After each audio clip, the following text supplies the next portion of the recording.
네, 그러면 통번역대학원 합격자분을 모시고 오늘 인터뷰를 좀 진행을 해보려고 합니다. 간단하게 시청자분들 위해서 자기소개 한번 부탁드려도 될까요? 네, 저는 2022학년도 이화여자대학교 통번역대학원 신입생으로 입학하게 된 김한결이라고 합니다. 네, 일단 합격한 거 너무너무 축하드리고요. 감사합니다. 고생 너무 많으셨고 합격하고 뭐 했어요? 일단은 합격자 발표가 난 지가 너무 얼마 안 돼서 일단은 기쁨을 만끽하고 있는 중인데 또 동시에 주변에서 이제 지옥 시작이다라고 말씀을 많이 해주셔서 또 동시에 긴장하고 있는 중입니다. 그렇군요. 그러면 많은 분들이 이 통번역대학원 준비할 때 많이 정말 궁금해하시는 게 뭐냐면 도대체 통대 가는 사람들은 통대 입시 준비하기 전에 영어를 얼마나 잘했는가, 그 영어 학습 배경이나 입시 시작 전에 영어 실력 이런 것들 굉장히 궁금해하시는 분들이 많아요. 네. 한결 씨 그런 부분에 좀 설명을 들을 수 있을까요? 네, 저 같은 경우에는 일단 어릴 때부터 언어를 배우는 걸 굉장히 좋아했어요. 그래서 저는 중학교 때 2년 정도 중국에 유학을 갔었는데 그 당시에 국제학교를 다녔어요. 그래서 그 국제학교가 영국 국제학교여서 그 당시부터 이제 영어를 쓰는 그런 학교에서 2년 정도를 생활을 했었고, 그리고 그 이후에 한국에서 쭉 지내다가 그리고 대학 때 이제 미국으로 교환학생을 1년 좀 안 되게 다녀온 것 말고는 해외 경험은 없고요. 그리고 제가 학부가 영어 영문학과이기 때문에 아무래도 영어를 읽는 능력이나 아니면 쓰는 능력 정도는 일상에서 조금 많이 사용을 해야 했기 때문에 조금 어느 정도 길러진 상태였던 것 같습니다. 그렇군요. 그러면 뭐 많이들 궁금해하시는 것들, 그런 것들도 있는 것 같아요. 과연 뭐 이렇게 회화 실력이나 이런 것들이 좀 편하게 영어를 쓰는 그런 수준인 상태에서 시작을 했는지 아니면 좀 그런 부분을 좀 보완을 하면서 공부를 했는지 어떻게 생각하세요? 네, 회화 능력 같은 경우에는 저는 일상생활에서는 그래도 외국인이랑 무리 없이 소통할 수 있는 정도의 수준이었고요. 그리고 그 많이들 보시는 오픽으로 하자면 AL, 그 Advanced Low 등급이었고, 네, 그래도 평소에 회화로 보자면 무리가 없었고, 그래도 처음에 통역할 때는 어느 정도 그 신문 기사 같은 조금 포멀한 글을 많이 접하기 때문에 그런 부분에서는 조금 부족했다고 볼 수 있었을 것 같습니다. 그러면 통역 입시에서 자주 접하게 되는 그런 영어가 따로 좀 이렇게 다른 성격으로 있다고 보시나요? 일단 입시를 할 때는 주로 신문 기사를 많이 하기 때문에 평소에 회화만 주로 접해보신 분들이라면 아무래도 조금 처음에 생소하실 수 있을 것 같아요. 네. 자, 그럼 그 통번역대학원은 어떤 계기로 지원을 하시게 되셨는지 그런 걸 좀 여쭤봐도 될까요? 네, 사실은 제가 어렸을 때부터 워낙 언어에 관심이 많았어서 통역사라는 꿈을 한 번 정도는 막연하게 생각을 해봤던 것 같아요. 근데 이제 학부 때 너무 운 좋게 제가 통역 프로젝트를 맡아볼 수 있는 기회가 있었는데 그 당시에 제가 통역을 하면서 이건 내가 해야 되는 길이다라고 생각을 하게 되었습니다. 그래서 이제 그때부터 막연하게 통번역대학원 진학을 생각했고, 그 작년부터, 올해 초부터 이렇게 준비를 해서 결국에 올해 이렇게 기쁘게 입학을 하게 되었습니다. 그래요. 혹시라도 그 길을 먼저 뭐 통번역대학원을 다니고 있는 사람이나 뭐 이런 분들한테 뭐 물어보거나 조언을 구하거나 그럴 기회는 있었나요, 혹시? 제가 주변에 먼저 통대에 진학한 사람들이 없었어서 제가 혼자 인터넷에 검색을 해서 그 학원을 알아내고 가서 혼자 입시 상담을 받고 선생님을 결정하고 하는 것까지 제가 혼자 다 스스로 했습니다. 그럼 통대를 졸업했을 때 어떤 좀 비전이 있겠다 이런 생각을 갖고 입시를 준비를 하게 됐나요? 일단은 한국에서는 통대를 졸업을 하면 이제 통역사로서 활동할 수 있는 어느 정도의 자격이 주어진다는 사실을 알았고, 그리고 저는 제가 워낙에 한 곳에 붙어서 일을 하는 뭔가 굉장히 똑같은 일을 하는 걸 굉장히 안 맞는 사람이라고 생각을 했어요. 그래서 통역사라는 게 여러 가지 주제를 다양하게 해보면서 다양한 주제를 알아가는 그런 직업이라고 생각을 했기 때문에 저한테 잘 맞겠다라는 생각을 하게 됐습니다. 자유로운 영혼? 네. 이런 거요? 오케이, 좋습니다. 그럼 학부 전공에 대해서도 좀 질문을 드리고 싶은데 네. 학부 전공이 통번역 관련이었는지 그 여부를 좀 먼저 좀 여쭙고 싶어요. 통번역 관련은 아니고요. 영어 영문학과이기 때문에 영어랑은 관련이 있었다라고 말씀드릴 수 있을 것 같습니다. 그럼 사실 영어 영문하고 통번역은 또 굉장히 다른 영역이라고 할 수 있는데 어떤 식으로 학부와는 좀 다른 그런 공부를 방법을 터득할 수 있었는지 좀 여쭤봐도 될까요? 통번역을 학습하기 위해서는 일단 기본적으로 좀 언어에 대해서 유연한 사고가 있어야 된다고 생각을 해요. 왜냐하면 정말 통역이라는 게 그 A 언어를 그대로 있는 그대로 문장 그대로 B 언어로 바꿔서 되는 게 아니라는 것을 입시를 통해 알았기 때문에 어느 정도 좀 제 사고를 유연하게 바꿔서 그냥 그 의미를 전달하는 그런 연습이 굉장히 많이 필요했다고 생각을 합니다. 자, 그럼 혹시 학원을 다니셨나요? 네, 저는 학원을 다녔습니다. 학원을 다니는 게 필수라고 생각하세요? 어떻게 생각하세요? 혼자서도 할 수 있는 공부인지 그냥 솔직하게 경험을 해보니까 어떠신지. 저는 학원을 다니는 게 필수라고 생각을 하지는 않고요. 근데 다만 저처럼 뭔가 뒤에서 좀 끌어주고 좀 푸시를 해줘야 공부를 하시는 분들이 분명 있으실 거라고 생각을 해요. 저도 그런 제 자신을 너무 알았기 때문에 저는 무조건 좀 뭔가 뒤에서 빡세게 끌어주는 사람이 있어야겠다라고 생각을 했고, 그렇기 때문에 학원에 등록해서 계속 꾸준히 수업을 하고 스터디를 하는 게 저에게는 굉장히 많이 도움이 됐던 것 같아요. 근데 물론 이렇게 누군가 뒤에서 끌어주지 않아도 혼자서 열심히 잘 챙겨서 하시는 분들도 있을 거라고 생각을 해요. 그런 분들한테는 학원이 필수가 아닐 거라고 생각을 합니다. 입시는 정확하게 얼마나 오랫동안 준비를 하신 거죠? 네, 저는 이제 학원을 처음 다녔던 건 1월이고요. 올해 1월이고, 그리고 1월과 2월 같은 경우에는 본격적으로 입시를 하기보다는 그냥 일주일에 한 번 정도 수업을 들어보면서 인풋을 조금 늘리는 단계였고, 3월부터 실전반을 들어서 본격적으로 입시를 시작했습니다. 그래서 본격적으로 입시를 한 기간은 8개월 정도 되는 것 같습니다. 그러면 본인이 좀 평균적인 기간을 한 건가요? 아니면 다른 분들보다 조금 짧았나요? 아니면 길었나요? 제가 평균 아니면 조금 짧았다라고 말씀드릴 수 있을 것 같아요. 아무래도 쉬운 공부가 아니다 보니까 2번 이상 도전하시는 분들도 계시고, 네, 그래서 초시에 붙은 건 정말 운이 좋았다라고 말씀드릴 수 있을 것 같습니다. 그러면 이제 입시를 하려면 통역 지문을 다 외워서 통역을 해야 되는데 그 훈련은 어떤 방식으로 했는지 좀 그 시청자분들이 궁금해하실 것 같아요. 네. 어떤 식으로 연습을 좀 하셨나요?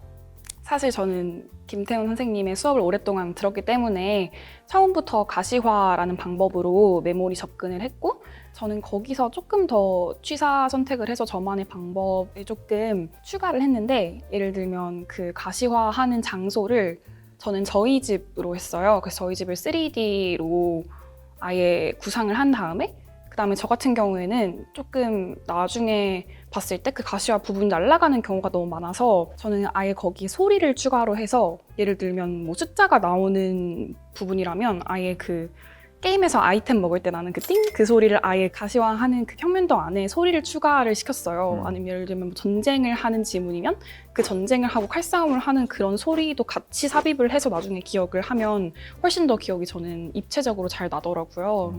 시각적인 정보에 음성 정보까지 네, 활용을 했다. 굉장히 그 고등 레벨의 가시화까지 가셨던 것 같네요. 좋습니다.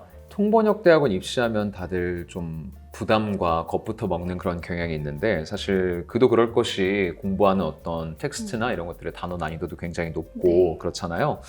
그러면 단어 책이나 뭐 아니면 어휘 공부 방법 이런 것들에 있어서 좀 추천하고 싶으신 게 있으신지? 저는 단어장 같은 걸 따로 보진 않았고요. 그 대신 저는 그 수업에서 다루는 지문이나 아니면 주로 뉴욕타임즈와 같은 그 기사들에 주로 나오는 어휘들을 정리를 했어요. 그리고 주로 그런 기사들에서 나오는 어휘들은 어느 정도 반복이 되기 때문에 한 번 외워놓으면 다음에도 굉장히 유용하더라고요. 그래서 그날그날 수업에서 다른 지문들, 그리고 그날그날 내가 기사를 본 지문들에 나오는 단어들은 다 외우고 넘어가자라는 생각으로 무조건 복습을 했습니다. 이 입시라는 게 사실 뭐 어떤 과목이 정해져 있는 것도 아니고 그러다 보니까 굉장히 좀 막연하고 좀 답답한 순간들도 많을 텐데, 그럴 때 좀 마인드 컨트롤은 어떻게 하셨는지 그 수험생분들이 좀 전해 들으면 너무 도움이 많이 될 것 같아요. 어떤 식으로 마인드 컨트롤 좀 하셨나요? 네, 사실 저뿐만이 아니라 정말 다들 많이 슬럼프를 겪었을 거라고 생각을 해요. 왜냐면 이게 느는 게 한 번에 보여지는 공부가 너무 아니기 때문에 내가 제대로 하고 있는 게 맞는지, 그리고 내가 이렇게 하면 과연 느는 게 맞는지에 대한 의심도 사실 저도 너무너무 많이 들었었고, 그런데 저는 가장 중요한 게 그냥 그런 마음이 들더라도 너무 잘하려는 생각을 하지 않고 그냥 평소에 했던 대로만 하자. 평소에 했던 대로 오늘 수업 듣고 스터디하고 복습하고 그냥 이 정도만 하자, 중간만 하자라는 생각으로 저는 계속 버텨왔던 것 같아요. 근데 그런 마음으로 그냥 꾸준히 하다 보니까 정말 저도 모르는 순간에 어느 순간 정말 쑥 늘어 있더라고요. 네, 그런 데서 많이 보람을 느꼈던 것 같습니다. 입시에서 가장 중요하다고 생각되는 게 있다면 한 가지 내지는 뭐 몇 가지도 괜찮고요. 그런 것들을 좀 꼽아볼 수 있을까요? 네, 저는 가장 중요하게 생각하는 건 회복 탄력성입니다. 네. 많은 회복이 필요한가 봐요. 네, 아무래도 이게 사람들 앞에서 내 통역을 보여주고, 그리고 내가 어떻게 하는지 다른 사람들도 다 볼 수가 있고, 그리고 사실 누군가가 잘한다라고 해주는 공부가 아니라 내가 한 통역에서의 문제점, 그리고 내가 잘못된 점을 찾는 공부다 보니까 아무래도 조금 이 심리적인 측면에서 많이 흔들릴 때가 있을 거라고 생각을 해요. 근데 그럴 때마다 선생님이 자주 해주신 말인데, 내 자신과 그리고 통역하는 자신을 분리해서 생각해라 라고 말씀을 해주셨던 게 굉장히 많은 도움이 됐던 것 같습니다. 지금 시청자분들이 보면 조금 더 설명이 필요할 수도 있을 것 같아서 제가 어떤 말을 했던가요? 그 수업 중에 그 크리틱이나 아니면 뭐 다른 사람들이 발표할 때 그거에 대해서 뭐 지적을 하는 거에 대해서 나 자신, 그러니까 나라는 개인에게 하는 공격이라고 생각하지 말고 통역을 하는 나 자신을 더 나아지게 하기 위한 그런 과정이라고 생각해라 라고 말씀을 해주셨던 게 저는 굉장히 기억에 남아서, 그런 크리틱을 받는 게 그냥 나에 대한 공격이 아니라 어쨌든 내 통역 실력을 더 나아지게 하기 위한 과정이다 라고 생각을 하고, 물론 힘들 때가 정말 많았지만 그냥 진짜 하나의 과정이다 라고 생각하고 그냥 훌훌 털고 일어나는 그 과정이 저는 이 입시에 있어서 무엇보다 중요하다고 생각합니다. 이대 대학원을 욕심을 내시는 분들이 이런 질문을 남겨주셨어요. 이대 합격 비법. 어쨌든 다른 분들이 가고 싶은 대학원에 들어가셨으니까 뭐 입시 과정도 과정이지만 굳이 외대가 아닌 이제 이대에 갔을 때 나는 이런 것들을 좀 교수님들께서 좋게 봐주시지 않았나, 이런 게 좀 있을까요? 근데 사실 정말 솔직히 말씀드리면 저는 제가 이대 시험에서 제 본 실력의 50%도 못했다고 생각을 했어요. 그래서 시험이 끝나고 정말 많이 속상했고 또 허탈했고, 그리고 시험 끝나고 계속 일상생활을 하는데 내가 했던 실수들, 그리고 내가 했던 그 잘못된 콜로케이션들이 자꾸만 생각이 나서 사실 너무 괴로운 한 달이기도 했는데요. 근데 그 중에서도 제가 그래도 잘했다라고 생각하는 건 일단은 자신감이었던 것 같아요. 자신감과 그리고 플루언시만은 그래도 다른 것들보다 훨씬 그래도 자신 있게 매끄럽게 하지 않았나 라고 생각을 합니다. 시험에 대해서 한번 뭐 치러보신 분들 또는 아예 도무지 감이 안 오시는 분들이 많이 궁금해하실 내용일 것 같아요. 시험 보기 직전에 대기하실 때 뭐 하셨는지. 저는 저 같은 경우에는 대기 시간이 막 그렇게 길지는 않았어요. 저는 그 이대는 두 날에 걸쳐서 시험을 보는데 첫째 날, 둘째 날 둘 다 한 20분이 조금 안 되게 기다렸다가 들어간 것 같고요. 그런데 저 같은 경우에는 대기 시간에는 정말 떨리지가 않아서 긴장이 하나도 안 돼서 그냥 가져간 종이 지문을 보면서 그냥 한 번씩 그냥 약간 뇌를 푼다라는 생각으로 가시화도 한 번 미리 해보고 라는 생각으로 딱 들어갔는데 교수님 앞에 앉는 순간 너무 떨리더라고요. 네. 어떻게 해도 떨 사람은 떨고 안 떨 사람은 안 떨게 되는 그런 시험일 것 같습니다. 그럼 얼마 이제 안 기다리고 시험을 보러 들어가셨다고 하셨는데 그 시험장 상황을 좀 이게 정말 시험 보러 가기 전까지는 알 수 없으니까 다들 너무 궁금해할 것 같아요. 좀 더 상세하게 내가 시험 보러 간 날, 뭐 첫날은 이랬고 둘째 날은 이랬고 그 과정을 조금 상세하게 설명을 좀 해주실 수 있을까요? 네. 일단 첫날에는 당시에 제가 오후 입실이었어요. 근데 오후 입실이어서 1시 반까지 입실이었던 걸로 제가 기억을 하는데 그래서 이대 앞에 있는 스타벅스에 미리 가서 오전 타임에 시험을 보시는 분과 어느 정도 입을 풀고 그리고 먼저 그분을 들여보내고 저는 스타벅스에서 계속 자습을 하고 계속 마인드 컨트롤을 하다가 그리고 이대에 갔습니다. 이대에 갔는데 이제 그 당시에 그 통번역 대학원 건물 앞에 사람들이 줄이 다 이렇게 서 있었고 이제 기다리는 사람들을 보면서 오늘 진짜 시험이구나 라는 생각을 했고 이제 들어가서 이제 핸드폰도 다 걷고 전자기기도 다 걷고 조금 이제 대기하는 시간이 있어요. 근데 그 시간대에 정말 그 교실에 흐르는 그 긴장감이 아직도 생각이 나고요. 네, 그리고 한 20분 정도를 기다리고 시험을 봤던 것 같아요. 왜냐하면 그게 이대 같은 경우에는 이틀에 나눠서 시험을 보니까 한 사람당 걸리는 시간이 굉장히 적더라고요. 그래서 한 사람당 그냥 통역 지문을 듣고 통역하고 나오는 시간이 체감상 1인당 한 5분도 안 됐던 것 같아요. 근데 그래서 대기 시간이 그렇게 짧았던 것 같고 그리고 첫날에는 제가 너무 떨려서 그랬는지 모니터링이 안 되고 제 입에서 말이 막 나오더라고요.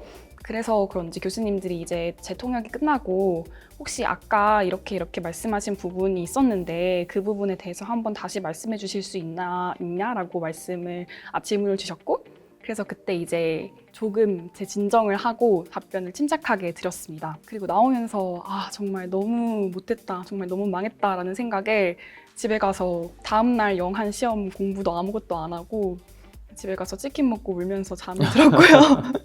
거의 첫날 보고서 약간 좀 떨어졌다 이렇게 네. 생각하셨어요? 그래서 그런지 둘째 날엔 정말 안 떨리더라고요. 뭘 해도 첫째 날보다 망할 순 없다라는 생각이 들었고 그래서 그런지 둘째 날에는 그래도 조금 더 긴장을 안 하고 들어가서 그냥 어제보다만 망하지 말자라는 마음으로 그래도 첫날에 했던 것보다는 훨씬 더 나은 통역을 보여드린 것 같아서 그래도 둘째 날에는 조금 만족하고 돌아왔던 것 같습니다. 그 실제 인터뷰를 진행한 그 인터뷰 룸 안의 상황도 조금 뭐 책상 배치라든지 시험 진행 방식이라든지 선생님들의 뭐 얼마나 따뜻하셨는지 뭐 어떤 표정, 뭐 리액션 이런 것들 기억나는 게 좀 있을까요? 네, 일단은 교실 같은 대기실에 다 같이 앉아 있다가 뭐 땡땡땡님 이렇게 호명을 하면 같이 짐을 챙겨서 복도에 나가서 어느 정도 대기를 하다가 이제 들어가는 그런 형식이었고요. 근데 제가 이제 짐을 챙겨서 나오고 그리고 그 앞에 또 의자가 있었어요. 그래서 거슬리지 않게 하려고 하셨는지 그 짐을 다 그 의자에다가 놓고 그 다음에 이제 몸만 교수님들이 있는 방 안으로 들어가서 이제 인사를 하고 앉았고요. 들어가 보니까 생각보다 교수님과의 거리가 너무 가까워서 첫 번째로 당황했고요. 왜냐면 제가 생각한 건 조금 크고 좀 교수님과의 거리가 그래도 3m 정도는 되는 그런 상상이었는데 막상 와보니까 한 2m도 안 되는 그런 거리에 세 분이 앉아 계셨고요. 그리고 교수님들이 너무나 따뜻하게 제가 가지고 있는 그 통역을 제발 떨지 말고 잘 보여줘라 라는 그 간절한 마음이 저도 느껴져서 그래도 부담 없이 했던 것 같습니다. 교수님들이 제가 이제 통역을 하면서 이제 문장을 끝낼 때마다 교수님들이 이렇게 끄덕끄덕도 해주셨고 사실 저는 눈을 마주치고 하면 제가 갑자기 머리가 새하얘질까 봐 눈은 마주치지 못했어요. 하지만 그 교수님들이 이제 따뜻하게 끄덕끄덕을 해주시는 거를 봤고 굉장히 그래도 온화하고 훈훈한 분위기였습니다. 그러면 이제 시험을 보는 그 수험생 앞에는 책상이나 이런 것들이 따로 마련이 되어 있던가요? 네, 일단 교수님들이 앉아 계시는 책상들이 따로 있었고 그리고 그 반대편에 조금 가까운 거리에 수험생이 앉을 수 있는 책상과 그리고 의자가 있었습니다. 그리고 그 책상 앞에 녹음기가 있었고요. 그리고 그 녹음기를 통해서 녹음된 지문을 들려주고 그리고 이제 제가 통역을 시작하면 되는 그런 방식이었습니다. 그 파트당 그러면 지문은 몇 개를 통역을 하신 거죠? 네, 일단 첫날에 한영 통역 지문 하나, 그리고 둘째 날에 영한 통역 지문 하나 이렇게 두 지문을 했습니다. 아이스 브레이킹은 어느 정도가 진행이 됐나요? 일단 첫날에는 저는 아이스 브레이킹을 하지 않았고요. 둘째 날에 들어갔을 때는 교수님들이 점심 먹었냐라고 말씀을 해주셔서 네, 먹고 왔습니다라고 말씀을 드리고 바로 진행이 됐습니다. 그럼 영한과 한영을 모두 음원을 녹음을 했다가 그걸 틀어주셨나요? 네, 둘 다 녹음기로 틀어주셨는데 근데 생각보다 그 음원의 소리가 너무 작아서 저는 조금 당황을 했거든요. 그래서 수험생분들은 여러 가지 종류의 소리로 연습을 해보시는 걸 추천드립니다. 네. 그 시험장 내 그러면 소리 울림 같은 건 없었어요? 소리 울림은 없었고요. 그런데 그 대기실이 바로 그 시험 보는 교실의 옆이다 보니까 제 생각에 그쪽에 들리지 않게 하시려고 그 소리의 음량을 조금 줄이신 것 같다라는 생각을 했습니다. 영하는 그러면 원어민 교수님이 녹음을 해주셨고 한영은 한국인 교수님이 녹음을 네, 해주셨나요? 그랬던 걸로 기억합니다. 자, 요거는 조금 그 예민한 질문일 수도 있습니다만 그래도 드려볼게요. 만약에 이번에 떨어졌다 그러면 몇 번을 더 재수를 했을 것 같은지. 저라면 전 이번이 초시이기 때문에 2번 정도는 더 도전해봤을 것 같아요. 그리고 그 이후에도 만약에 안 됐다면 아마도 이 길에 대해서 조금 더 고려를 해봤을 것 같습니다. 자, 이런 질문을 주신 분들도 계셨는데 그 후기 대학원만 붙었다 만약에 이화여대가 아니라 그러면 그래도 그냥 한 번에 공부를 1년만 하고 진학을 하셨을 것 같은지 아니면 다시 한번 좀 아쉬움을 풀기 위해 시험을 보셨을 것 같은지 그리고 어떤 결정을 하시게 됐든지 간에 그런 뭐 이유가 뭐가 있을지 이런 것들 좀 편하게 좀 말씀해 보실까요?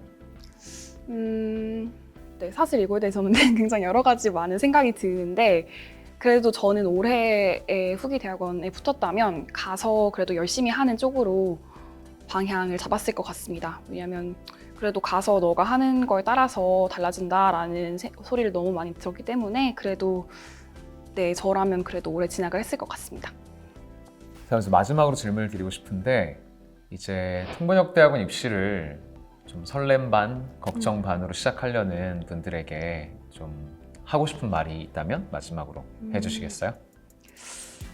이 공부가 워낙 어렵고 힘든 공부이기 때문에 슬럼프도 많이 겪으실 거라고 생각을 하고 그리고 내가 아무리 해도 왜 늘지 않나? 왜 난 이렇게 못할까? 라는 자괴감 섞인 생각을 어느 순간 한두 번쯤은 하실 거라고 생각이 들어요. 근데 정말 다들 똑같은 생각하고 있으니까 너무 걱정하지 마시고 그리고 정말 안 느는 것 같아 보여도 나중에는 결국 늘더라고요. 그래서 정말 저는 꾸준히 하는 사람이 승자라고 생각합니다. 네, 화이팅! 네, 오늘 이렇게 인터뷰 응해주셔서 너무너무 감사하고요. 좋은 영상으로 제가 엮어서 이제 입시 준비하시는 분들에게 많은 도움 전해드릴 수 있도록 하겠습니다. 오늘 시간 고맙습니다, 한결 씨. 감사합니다.